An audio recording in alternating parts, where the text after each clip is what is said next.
آج دن بھر میں ہم نے یوم تشکر منایا، بڑے لیول پر سیلیبریشن ہوئی. ابھی وزیر اعظم بھی اس تقریب میں موجود تھے، مجھے بھی وہاں جانے کا موقع ملا. تقریب کے بعد آرمی چیف نے غیر رسمی گفتگو کرتے ہوئے میڈیا کو کردار کو بھی بڑا سراہا کہ جس طریقے سے اس سارے معاملے کے دوران پاکستانی میڈیا نے اپنا کردار ادا کیا. اور آرمی چیف نے بتایا کہ ہم نے کچھ چھپایا نہیں، حقیقت دکھائی. اب پاکستان نے ایک واضح کر دیا ہے، دنیا بھی اس تمام پاکستان کی کاوشوں کی موترف ہو چکی ہے، لیکن پاکستان امن چاہتا ہے، پاکستان مذاکرات چاہتا ہے، اور امریکی صدر اس معاملے کو لیڈ کر رہے ہیں. بھارت کے اندر کافی بے چینی پریشانی ہے. آپ کو لگتا ہے کہ جو ہم نیوٹرل مقام کے اوپر بیٹھ کے مذاکرات کرنا چاہتے ہیں، بھارت اس کے اوپر بیٹھے گا اور الٹیمیٹلی مذاکرات کے ذریعے سے معاملات آگے بڑھ پائیں گے؟ جی آپ کا بہت شکریہ بھٹی صاحب، آپ نے اپنے پروگرام میں انوائٹ کیا. مجھے یاد پڑتا ہے کہ بڑا اہم سوال، یہ سوال آپ کا بڑا مطلب اہم ہے جو آپ نے کیا ہے ابھی، کہ دونوں ملکوں کے درمیان ایک انیزینس تو ہے ابھی. جی. تو مجھے یاد پڑتا ہے کہ جو سیکنڈ ورلڈ وار کے بارے میں آپ نے بھی پڑھا ہوگا، باقی لوگ بھی پڑھتے رہتے ہیں، مجھے بھی تھوڑا سا کوئی شوق ہے کہ چیک کیا جائے first world war, second world war, کروڑوں لوگ یہ مارے گئے تھے، پیرش ہوئے. تو یہ کیا وجوہات بنتی ہوتی ہیں جنگوں کی؟ تو بڑی جو ان کی خوفناک ایک وجہ سامنے آئی تھی جو ابھی انڈیا کے حوالے سے ریلیونٹ لگتی ہے آپ کو 1939 میں، کہ جب یہ سارے ایشو چل رہے تھے فرسٹ ورلڈ وار کے بعد، آپ کو پتہ ہے کچھ ملکوں کو شکست ہوئی، کچھ کو آپس میں چھٹا ہو گیا. تو وہاں کا جو میڈیا تھا یورپ کا، انہوں نے اپنی حکومتوں کو، اپنے پولیٹیکل لیڈرشپ کو، جرنیلوں کو تانے دینے شروع کر دیے کہ تم بزدل ہو، تم ہار گئے ہو، تم نے فلاں کیا ہے، تم نے اپنی قوم کا جھنڈا آپ نے نیچے کر دیا، پگ نیچے کر دیے. تو ایک اس کو پڑھ رہا تھا میں مورخ کو، اس نے کہا جہاں پہ اور فیکٹرز سے ورلڈ وار سیکنڈ شروع کرنے کے جس میں 2.5 سے 3 کروڑ بندہ مارا گیا، ایک بڑا فیکٹر میڈیا کا بھی تھا، جنہوں نے حکومتوں کو تانے دے دے کے، ان کو نیزے چبو کے، in the name of patriotism, in the name of super nationalism, ہمارے ساتھ یہ ہوا، ہمارے ساتھ یہ ہو گیا، تم کیا کر رہے ہو، لوگوں کو ابھار کے آخر جنگ کروائی، 2.5 سے 3 کروڑ بندہ مرا. تو میڈیا کے دل میں ٹھنڈ پڑی. سیم چیز ہم وہاں پہ دیکھ رہے ہیں، انڈیا میں دیکھ رہے ہیں. پاکستان میں صاف ظاہر ہے کہ یہ پاکستان نے نہ جنگ شروع کی تھی، نہ پاکستان چاہتا تھا جنگ کا ماحول بھی وہیں سے بنایا گیا، وہیں سے ساری جنگ انلیش ہوئی.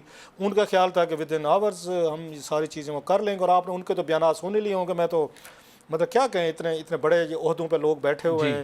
مودی صاحب کہہ رہے ہیں، یا پھر ابھی جے شنکر صاحب، چلو مودی صاحب تو پولیٹیکل پرائم منسٹر ہیں، سمجھ میں آتی ہے. انہوں نے کہا اب یہ دیکھیں ہم نے تو ان کے ساتھ بڑا تعاون کیا پاکستان کے ساتھ، ہم نے تو ان کو بتایا کہ ہم آپ کی مدد کر رہے ہیں، اور وہاں پہ جو دہشت گردوں کا انفراسٹرکچر ہم ختم کر رہے ہیں. دیکھو یار کیسے لوگ نے الٹا ہم پہ حملہ کر دیا. ذرا معصومیت ذرا ملاحظہ فرمائیں.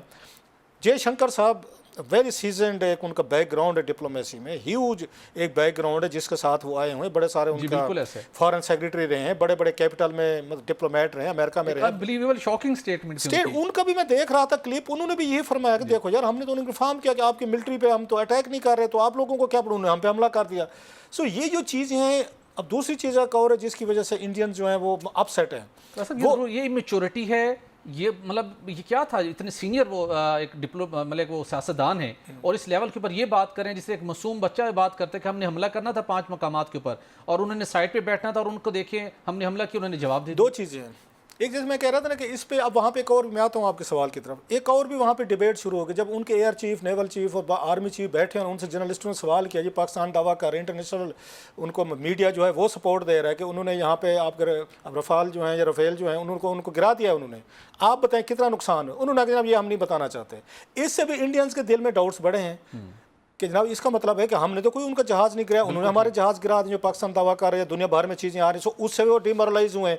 اب وہ ڈیجسٹ نہیں کر پا رہے تھے کہ پاکستان جیسا ملک جو جس کو کچھ بھی نہیں سمجھتے تھے، وہ عددی حساب سے، اکنامک حساب سے، آبادی کے حساب سے، ترقی کے حساب سے، مطلب آپ کوئی بھی ان کے ساتھ آپ یہ کمپیریزن کریں تو پاکستان کہیں نہیں ٹھہر رہا تھا. وہ تو سوچ نہیں سکتے تھے اتنا بڑا میچنگ رسپانس بھی آ سکتا ہے. ہمارے 3 جو ہم نے فرانس سے لیے ہیں، اگر رفیل لیے ہیں، ان کو بھی گرایا جا سکتا ہے. 7 ہمارے جہاز گر سکتے ہیں. ہمارا آرمی چیف جواب دینے کو تیار نہیں ہے. اس کا مطلب سمتھنگ ہیز گون رانگ. سو ان کا جو پرائڈ تھا، ایروگینسی، اس کو بڑا شدید جھٹکا لگا ہے. اسی جھٹکے سے سنبھلنے کے لیے اب وہ اپنی ہی حکومتوں کو چرکے لگا رہے ہیں کہ بھائی صاحب آپ کب پاکستان کے ساتھ کریں گے.